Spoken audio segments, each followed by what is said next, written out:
Hello everyone and welcome to this week's episode of Kickstarter Real Estate Investing. In this week's episode, I'll go to Zillow.com and we'll go and do some searches for real estate investment opportunities there. And I will also show you some of the filters you can use to narrow down your search. And we'll also look at what are some of the things you should be looking at when you're looking for investment properties online. Okay, so let's get started and I'll walk you through some examples of what to look for in investment properties when you're searching on Zillow.com. Alright, so this is where we're going to start our search. So we come into Zillow.com, and we're going to say, I want to look at houses which are available in Cincinnati, Ohio. And we're going to say we want to look for something for sale. And what we realize is that it comes up with a pretty big range of results. It's that there are 811 houses for sale right now, and that's a little bit too much for us to go through. So what we'll do is we'll start tweaking some of the parameters so that it allows us to narrow our search criteria. So here, let's just say that the maximum we are looking for is $300,000. So we don't want to see any houses more than $300,000. Let's assume that is our highest price point we want to pay. And now it did reduce it down to 357, which is still a bigger number. Let's say that the home type we are looking for is single family homes. So we'll do that. Okay, brought it down to 138. And now let's do one final criteria where what we want to do is we want to make sure that the house we are getting for is built after the year 2000.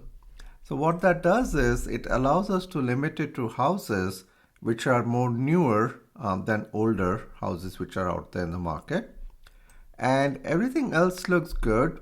One other things you can play with is days on Zillow. This allows you to see which of these particular listings are there for a long period of time. And when it is there for a longer period of time, it gives you an opportunity to reduce the price, or to basically when you negotiate, you can say, hey, your house is in the market for a long period of time. Maybe there's a chance there you can sell it for a lesser price. So keep that in mind. That is something you can play around with. For now, we'll just keep it as any, and we'll do it. And obviously didn't find anything in Cincinnati right now for the criteria which we had, but it did find something in Hebron, which is very close to Cincinnati, just over the river. And there's also the Independence here, another part, and there is something in Amelia. So let's say we like this one because it's a single family home, it is detached, and it basically is something which looks like a fairly decent house which can be rented out. And the good thing about this is it looks like it's part of a subdivision because there are other houses close by. So when you have houses you would want to make it part of a subdivision, it's easier to rent it out to families and others who are interested in that. Has a fairly nice sized backyard, needs a little work, but still it's good. Has a good deck, and internally also in internal it looks good. The interiors are good. Okay, so this looks like a fairly good house which you could be interested in. It's a 3-bedroom, 3-bath, which is good. Most of the time you want to go to 3 or 4 bedrooms simply because you want to compete with houses and not condos and apartments. So it's always good to go with something which has at least 3 bedrooms in there. It's built in 2008, so it's around 15 years old, which is a good age for a house. You can easily get a good price on this. What I really like is the annual HOA fee is just $75. This is very rare to see nowadays. Most of the time the HOA fees goes to like $500 to $600 per year. $75 is a pretty good annual HOA fee to go with. And there are other things here which you could go down and look at.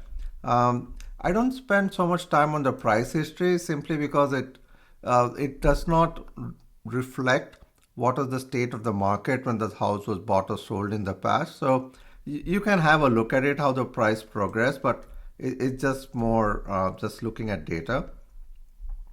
Tax history is always good to understand what the taxes are for a particular period of time. And Zillow does a good thing of trying to come up with an estimated monthly cost, which is your principal, interest. If you're paying less than 20% down payment, there's a mortgage insurance. what the estimated property taxes are based on what they could find on the tax assessor site. home insurance, what is the going home insurance right now, HOA fees, and obviously utilities are not included. So that's a pretty good way of understanding what would be a down payment and also what would be like the monthly principal, interest, and your insurance and taxes which you would pay on a particular house like this. Next thing to look at is the school ratings. This is pretty good. It's not the greatest, but if you really look at it, other than the middle school, the elementary and high school have pretty nice ratings. So that is also good to see. Another good thing to see is the schools are less than 3 miles away, like 2 miles, 2.1, which is also another good thing, because if this house is rented to families, they would really want schools which are closer by to them. So let's say this is a particular property you're interested in. Now, obviously, this is not in Cincinnati. This is in Hebron, Kentucky. So the next thing you might want to do is like, what kind of place is this? Like, what is it a safe neighborhood? What kind of neighborhood it is, right? So what I do is normally I go to another site which allows me to look at this information. Okay, and the site is called the crimegrid.org. So let's go there. So when you come here to crimegrid.org, it asks you for a zip code.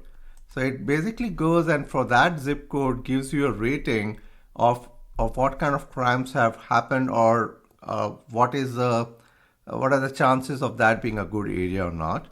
Okay, so what is the zip code here is 41048.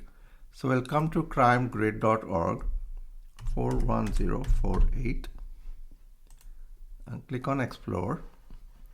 Again, this is Hebron.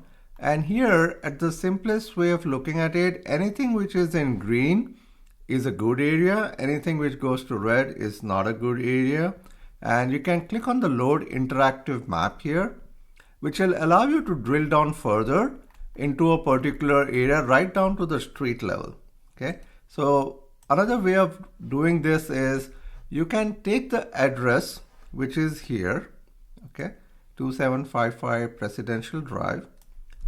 You can copy this, open another tab and go to Google Maps, okay, and paste that particular address, and it will find this particular subdivision where it is.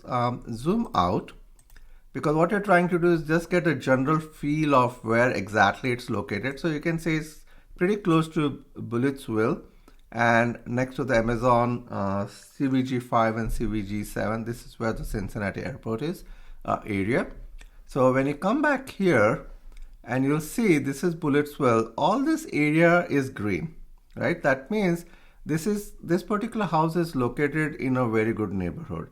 So again, a good neighborhood is a safer neighborhood. So it allows people to come there and not be worried about any burglaries or any such events happening there. So that way you can say, okay, this is a pretty nice area. It's green. So that takes care of another aspect for you, that not only that you have a good sized house, it is built in 2008. There are some fees which are low, and the total price is $310,000, very close to the range which you are looking at. So that's very good. Now, the final thing you might want to do is, now at a very high level, you know that given a particular price range and given a particular rate of interest, there is a very specific cost which can come up to around $1,900, right? Now, this is a very high level cost. We still have to go and do a detailed analysis and underwriting of a particular house. And we'll do that in the next few episodes, which we'll go through. But now you might be curious that, hey, I do not know what is the going rental market rate in Hebron, Kentucky, right? Because you might be familiar with Cincinnati. And now you might want to know, how does Hebron, Kentucky market look like from a rental perspective? So Zillow has something called as where you can manage your rental. So once you log in, you can go in and you can basically click on price my rental, right? Or you can say Zillow rental manager. So you can basically go into the Zillow rental manager. You can manage all your rental properties here. And you can even go into something called as price my rental. and it can tell you for a particular market and what is the rent Z estimate for that particular street, right? So what you can do here is you can basically provide the street address which we had, okay, and then you hit continue, and it will tell you that this is the market summary, that there is a median rent of 1950 which you can expect.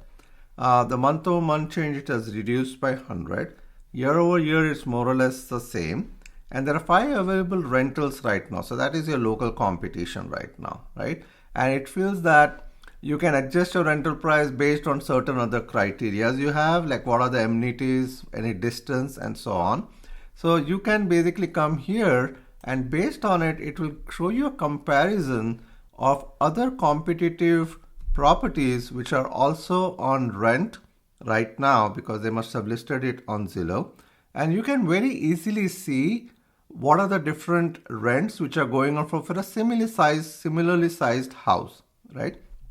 So this also gives you a fairly good idea of doing like a back of the envelope calculation of, for a given property, what you're purchasing, what are your expenses going to be, and what is the rent you can make out of that particular property. So this at a very starting level is a very good way for you to start screening and looking at different properties. You can move away from this to some other property or continue doing more analysis of this property if you like this one. You can even look for little cheaper property which will bring down your monthly mortgage payment and might even make it a better cash flow situation for you. So that way you can start looking at all the properties. You can play around with all the different filters which you have here. You can go into Google and start looking at what kind of amenities and how close it is. So this particular one is pretty close to the Kroger marketplace here. So that's also something which many of the tenants like how close it is to schools, how close it is to different grocery stores, how close it is to, let's say, a major freeway like 275. So this is a very nicely placed house in a good neighborhood. Now all you need to understand is, will the numbers work for me? And for that, in the next week's episode, we'll go a little more deeper and look at an underwriting spreadsheet where we can go and plug in numbers, and we can take this exact same house as an example, plug in the numbers, and see if this is a house which we can basically buy as an investment property and make some good money out of it. Okay? Thank you so much for listening. Hope you liked this particular episode. Please go ahead and like and subscribe for this particular channel which I have, and I'll see you next week. Thank you.